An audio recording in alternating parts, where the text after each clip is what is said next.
Hi and welcome to The Winning Factor. I'm Alan Aitken, and on this show each week we try to take a look at a couple of upcoming races in Hong Kong, try to isolate a particular angle to the race that we might look back on later as having been decisive.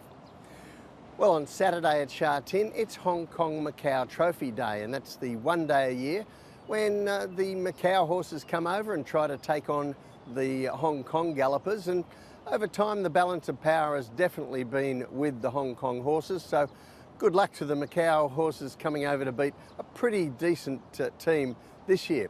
But that doesn't mean that everyone from Macau has to go home empty-handed, as we'll see. Well, the first race I want to take a look at on Saturday is race 4, and our winning factor here, the tempo. And when we look at the field for this race, a couple of names really stand out. Zac Purton's mount, Glen Ely Generals, already a winner in Class 4.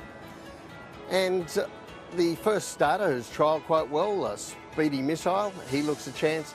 And the horse that I think will be successful, Little Wise Man from the Frankie Law stable. Well, as I said, it's the Hong Kong Macau Day, and that means that we get Macau jockeys riding at Sha Tin, as well as Macau horses racing.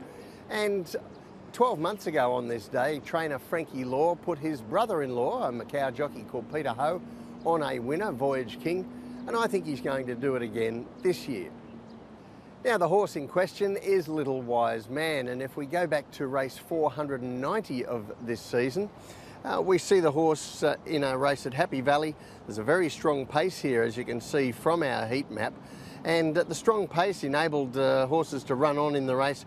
And here's Little Wise Man charging home into second placing. Now we go ahead to his most recent appearance. This is in race 5, 6, 7.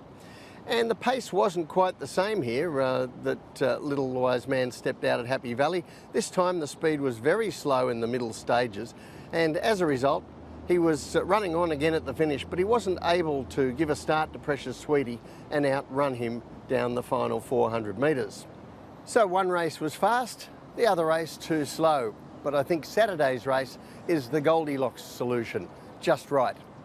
If we take a look at the map for this race, we haven't really talked about the opposition here yet, but Zac Purton on the main danger Glen Ely Generals will likely give him a perfect trip sitting just behind the leaders. And meanwhile, Peter Ho is probably going to get well back from a wide gate on Little Wise Man. So without any pace in the race, his chances of running Purton's ride down might have been forlorn. But if you look at this, we have quite a number of possible leaders. I think the lead looks competitive enough to be able to bring the closers into it over the final stages. So the tip in race 4, Little Wise Man. His winning factor, the tempo. I think under different circumstances, Glen Ely Generals with a head start might have been pretty hard to beat, but I think the tempo will be just right for Little Wise Man here, and Frankie Law can put his brother-in-law on a winner once again. For the second race we're going to examine, let's go across to race 10, and our winning factor here, the Class Rise. Now look down the field here, there are only 2 horses that catch my eye that are interesting as winning chances, and they are Pickin from the John Size Yard and Band of Brothers from Paul O'Sullivan's stable. Now I often speak on the winning factor about the Class Rise factor, and it's counterintuitive, but horses going up in class win twice as often in Hong Kong as horses dropping in class. Now, obviously these trends can change over time, and often the figures I show you are for extended periods, 5 years, 10 years. So I thought we'd have a quick look and make sure that this trend is still as strong as ever during the current season. So if you have a look at this graphic I'm going to show you here, and you can actually see that not only has the trend of horses up in grade winning still vastly superior to horses down in grade, it's actually an improvement this season on where it has been over the past 5 years. And if we look at horses coming up in grade off a win, again, that's also showing a positive trend over and above where it was previously. So it's a very, very powerful angle to take. Now we're going to have a look at both Pickin and Band of Brothers here, and if we go back 3 starts, Pickin was the horse rising in class off a win, and this is how he handled the rise to Class 3. Joe Moreira was able to give him a lovely run just behind the pace, and he cleared out for a win with plenty of authority. Now, subsequent to that, he's blotted his copybook a little bit. He had a blood in trachea event at his next start.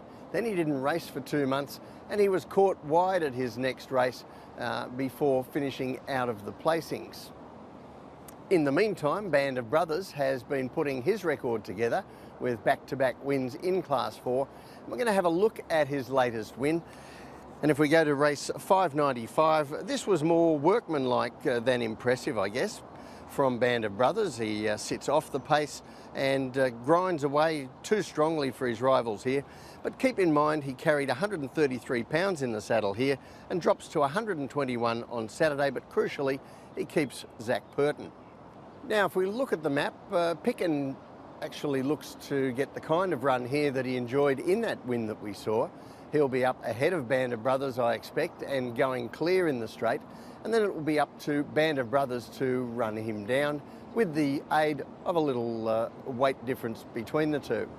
But between the pair, the tip for me in race 10 is Band of Brothers. His winning factor, the class rise. He will be behind his main rival Picken. There doesn't look to be a lot of speed, so he will have a little bit to do once they turn heads for home. And Picken is already a winner in Class 3.